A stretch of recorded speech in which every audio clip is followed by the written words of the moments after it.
Hello दोस्तों, आज के इस वीडियो में मैं आप सभी लोगों को दो बड़े सरकारी इन्वेस्टमेंट स्कीम के बारे में बताने वाला हूं। कंपेयर करके बताने वाला हूं कि अगर आप इन दोनों में से किसी एक में इन्वेस्टमेंट करना चाहते हैं तो कौन सा बेटर होने वाला है। दोस्तों, आपने नाम सुना होगा नेशनल सेविंग सर्टिफिकेट का, एनएससी का, और किसान विकास पत्र का, केवीपी का। बहुत सारे जो लोग ऐसे स्टार्ट करते हैं अपना इन्वेस्टमेंट, अपना पैसा लगाना चाहते हैं, तो उनको कंफ्यूजन होता है कि क्या एनएससी में पैसा डबल होता है, क्या केवीपी में पैसा डबल होता है, दोनों में क्या अंतर है, दोनों में क्या समानताएं हैं, दोनों में से कौन सा योजना में पैसा लगाना मेरे लिए बेटर ऑप्शन रहेगा। किसान विकास पत्र में पैसा लगाएं तो अच्छा रहेगा कि नेशनल सेविंग सर्टिफिकेट में पैसा लगाएं तो वो बेटर होगा।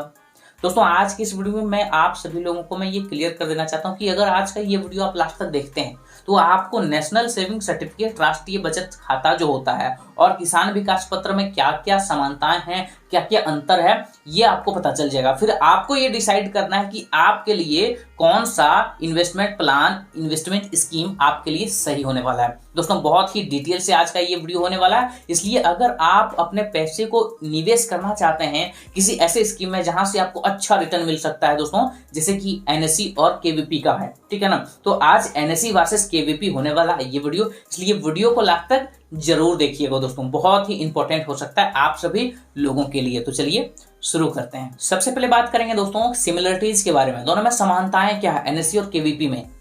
तो पहला जो समानता है दोस्तों ये है कि दोनों ही सरकारी योजना है, सरकारी स्कीम है, ठीक है ना, ये इसको सरकार रेगुलेट करती है, यानी कि आपका पैसा जो है वो सरकार के पास रहेगा डायरेक्टली, ठीक है ना, इसलिए आपका पैसा ज्यादा सेफ रहेगा। अगर आप बैंक में एफडी वगैरह कराते हैं तो उससे बेटर होता है कि आपका पैसा डायरेक्ट सरकार के पास रहेगा, ठीक है, इसलिए ये सरकार रेगुलेट करती है, आपके लिए एक अच्छा ऑप्शन हो सकता है। इसके अलावा जो इसके सिमिलरिटी है दोस्तों ये है कि दोनों ही स्कीम्स में आप लोन ले सकते हैं, लोन फैसिलिटी दोनों ही स्कीम्स में है। अगर आप केवीपी में पैसा लगाते हैं उसमें भी लोन आपको मिल सकता है, अगर आप एनएससी में पैसा लगाते हैं उसमें भी आपको लोन का फैसिलिटी मिलता है। अब बात करते हैं दोस्तों डिफरेंस के बारे में, दोनों में क्या डिफरेंस है, दोनों में अंतर क्या है, किसमें पैसा लगाना आपके लिए बेटर रहेगा, आइए देखते हैं। बात करते हैं दोस्तों पहले डिफरेंस के बारे में। मिनिमम और मैक्सिमम इन्वेस्टमेंट अमाउंट कितना होगा दोनों स्कीम्स में, एनएससी और केवीपी में। तो एनएससी के केस में दोस्तों क्या होता है, मिनिमम जो आप कर सकते हैं 100 रुपए से स्टार्ट कर सकते हैं। एनएससी के केस में मिनिमम 100 रुपए से आप अपना इन्वेस्टमेंट स्टार्ट कर सकते हैं दोस्तों, और 100, 500, 1000, 1500 इस टाइप का आप वहां पे अपने पैसे को इन्वेस्टमेंट कर सकते हैं। और यही जो केवीपी का केस है दोस्तों, यहाँ पे जो मिनिमम इन्वेस्टमेंट रखा गया वो 1000 रुपए रखा गया, और वो बढ़ता जाएगा 1000, 2000, 3000 ऐसे वो बढ़ता जाएगा। तो दोनों में मिनिमम अमाउंट जो रखा गया है इन्वेस्टमेंट का 100 रुपए रखा गया एनएससी में, और 1000 रुपए रखा गया केवीपी में।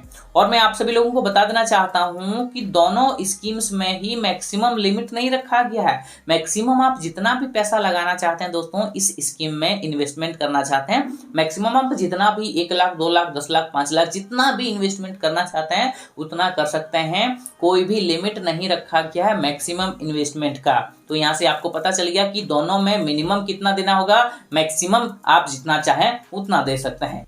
इसके बाद जो अगला डिफरेंस है दोस्तों वो रेट ऑफ इंटरेस्ट को लेके है। एनएससी का इंटरेस्ट रेट क्या है और केवीपी का रेट ऑफ इंटरेस्ट क्या है, आइए देखते हैं। एनएससी और केवीपी दोनों स्कीम्स में अगर आप इन्वेस्टमेंट करते हैं तो रेट ऑफ इंटरेस्ट जो है वो गवर्नमेंट की तरफ से वो रेगुलेट किया जाता है, पीरियोडिकली वो चेंज होते रहता है, बदलते रहता है।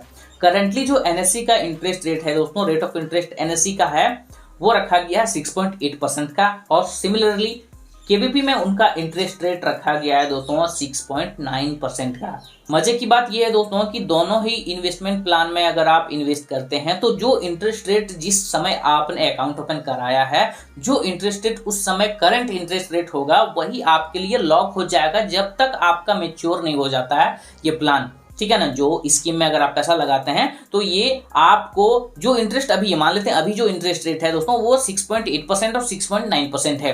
तो अगर आप इसमें पैसा लगाते हैं ना तो ये आपके फ्यूचर के लिए, जब तक आपका पैसा जो है मैच्योर नहीं होगा तब तक आपके लिए फिक्स हो जाएगा।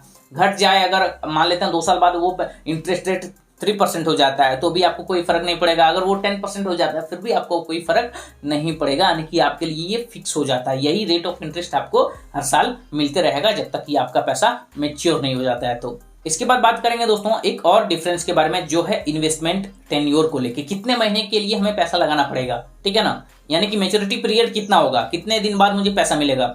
तो एनएससी के केस में ये जो टेन्योर रखा गया दोस्तों वो 5 साल का रखा गया। ध्यान से सुनिएगा, एनएससी के केस में ये जो टेन्योर रखा गया है ये 5 साल का रखा गया, 5 ईयर का। ओके, और जो केवीपी का केस है दोस्तों इसमें रखा गया 118 महीना, 118 महीना इसमें रखा गया है मैच्योरिटी पीरियड। यानी कि आपको अपना पैसा जो है दोस्तों वो केवीपी के केस में आपको 118 महीने के लिए आपको रखना पड़ेगा, तभी आपका पैसा मैच्योर होगा। ठीक है, उसके बाद एनएससी के केस में आपको ये आपका जो लमसम पैसा जितना भी आप लगाना चाहते हैं वो 5 सालों के लिए आपको वहां पे लॉक करना पड़ेगा, तभी आपका पैसा मैच्योर है कि आपको ज्यादा पैसा सरकार की तरफ से दिया जाएगा। तो टेन्योर मैंने बता दिया, एनएससी के केस में 5 साल और केवीपी के केस में 118 महीने।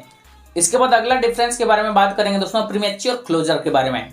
बहुत सारे लोग ऐसा सोचते हैं कि मैंने अगर 5 साल जो मेरा टेन्योर है या फिर जो भी 118 महीने का जो टेन्योर है उसके बीच में क्या हम पैसा निकाल सकते हैं? अगर मुझे कुछ प्रॉब्लम हो गया, फ्यूचर में मुझे पैसों की जरूरत आन पड़ी, तो क्या उस समय अपने एनएससी से या फिर अपने केवीपी स्कीम से हम पैसा निकाल सकते हैं, बीच में प्रीमेच्योर क्लोजर कर सकते हैं? तो उसके बारे में देख लेते हैं। एनएससी के केस में दोस्तों आप बीच में पैसा नहीं निकाल सकते हैं।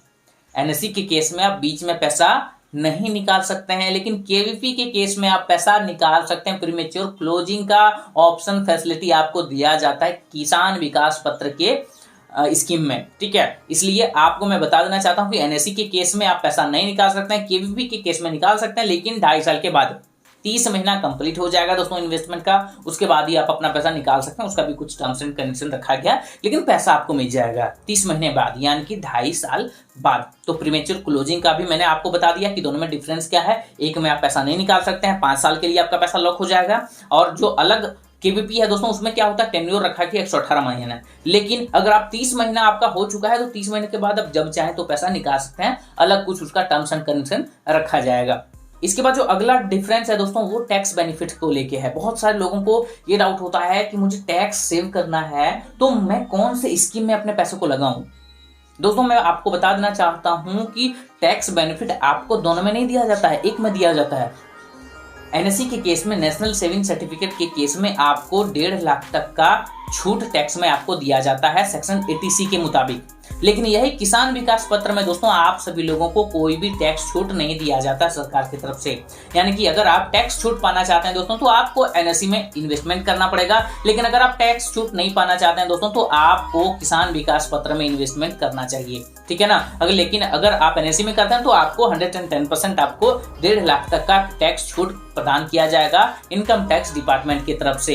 लास्ट बट नॉट लिस्ट दोस्तों बात करते हैं अगले डिफरेंस के बारे में कि अकाउंट ओपनिंग के लिए हमें कहां जाना पड़ता है, कैसे अकाउंट ओपन होता है। तो एनएससी के केस में दोस्तों आपको पोस्ट ऑफिस से ही आप इस स्कीम में पैसा लगा सकते हैं। यानी कि अगर आप नेशनल सेविंग सर्टिफिकेट में इन्वेस्टमेंट करना चाहते हैं, 5 सालों के लिए करना चाहते हैं दोस्तों, तो आपको अकाउंट ओपनिंग के लिए पोस्ट ऑफिस विजिट करना पड़ेगा, वहीं से सारा प्रक्रिया आपको करना पड़ेगा। लेकिन किसान विकास पत्र में आप कोई भी बैंक से कर सकते हैं या फिर पोस्ट ऑफिस से कर सकते हैं। पोस्ट ऑफिस में भी बेटर हो सकता है आपके लिए, लेकिन ये बैंक में भी आपको फैसिलिटी मिलता है। तो अगर आप बैंक में आपको सुविधा हो तो बैंक में करा सकते हैं, और नहीं तो आप पोस्ट ऑफिस में। दोनों स्कीम जो है पोस्ट ऑफिस में आपका खुल जाएगा। दोनों में ही आप इन्वेस्टमेंट करना चाहते हैं तो पोस्ट ऑफिस बेटर ऑप्शन है, लेकिन एनएससी में वहां पे बैंक में कोई भी ऑप्शन नहीं दिया जाता है। तो यहां से मैंने आप सभी लोगों को एनएससी और केवीपी के बारे में डिटेल बता दिया है दोस्तों। दोनों में क्या सिमिलरिटी है, दोनों में क्या डिफरेंस है, दोनों मैंने आपको बता दिया। अब आपको डिसाइड करना है कि आपका गोल क्या है और आप किस लिए इन्वेस्टमेंट करना चाहते हैं। दोनों के बारे में मैंने डिटेल से आप लोगों को दे दिया है दोस्तों, सारा कुछ इंफॉर्मेशन दे दिया है। अगर आपके मन में अभी भी कोई भी डाउट है दोस्तों तो नीचे कमेंट कर ही दीजिएगा। अगर इनकेस आपके मन में कोई भी डाउट है, कोई भी सवाल है, कुछ भी आपको पूछना है मेरे से,